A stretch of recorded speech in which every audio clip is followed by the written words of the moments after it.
এবার নজর রাখছি সিপিআইএম এর যে দুদিনের পর্যালোচনা বৈঠক চলছিল সেই বৈঠকের দিকে, কারণ সেই বৈঠক থেকে যে গুরুত্বপূর্ণ বিষয়টি উঠে এসেছে যে এই প্রথম সিপিআইএম মেনে নিল যে রাজ্যে বিজেপির ভোট ব্যাংক তৈরি হয়েছে। বাম ভোট রামে যাওয়া কিংবা বিক্ষুব্ধ তৃণমূলের একাংশ ভোট দেওয়ায় বিজেপি জিতেছে তেমনটা নয়, বরং রাজ্যে বিজেপির একটা ভোট ব্যাংক তৈরি হয়েছে, একথা মেনে নিল সিপিআইএম, যা অত্যন্ত গুরুত্বপূর্ণ। মৌমিতা চক্রবর্তী জানাবেন বিস্তারিত। মৌমিতা, আলিমুদ্দিনের যে পর্যালোচনা বৈঠক চলছে, দুদিনের বৈঠক, সেখানে একাধিক বিষয় উঠে এসেছে, যার মধ্যে অত্যন্ত গুরুত্বপূর্ণ এটি যে রাজ্যে বিজেপির একটি স্থায়ী ভোট ব্যাংক তৈরি হচ্ছে, তা মেনে নিল আলিমুদ্দিন।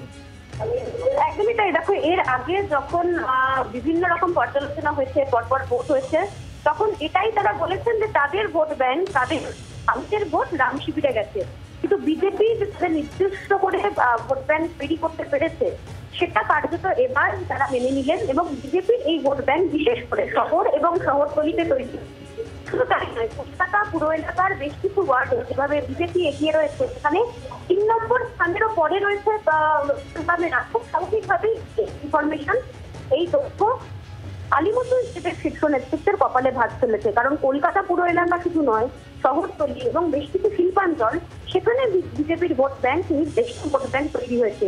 বিজেপির অস্তিত্ব কার্যত অফিসিয়ালি এইবার যে রাজ্য কমিটির বৈঠক চলছে, সেই বৈঠকে স্বীকার করে নিল আলিমুদ্দিন।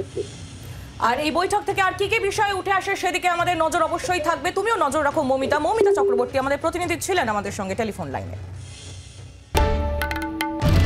বাংলার আওয়াজ, বাঙালির আবেগ, জি 24 ঘন্টা।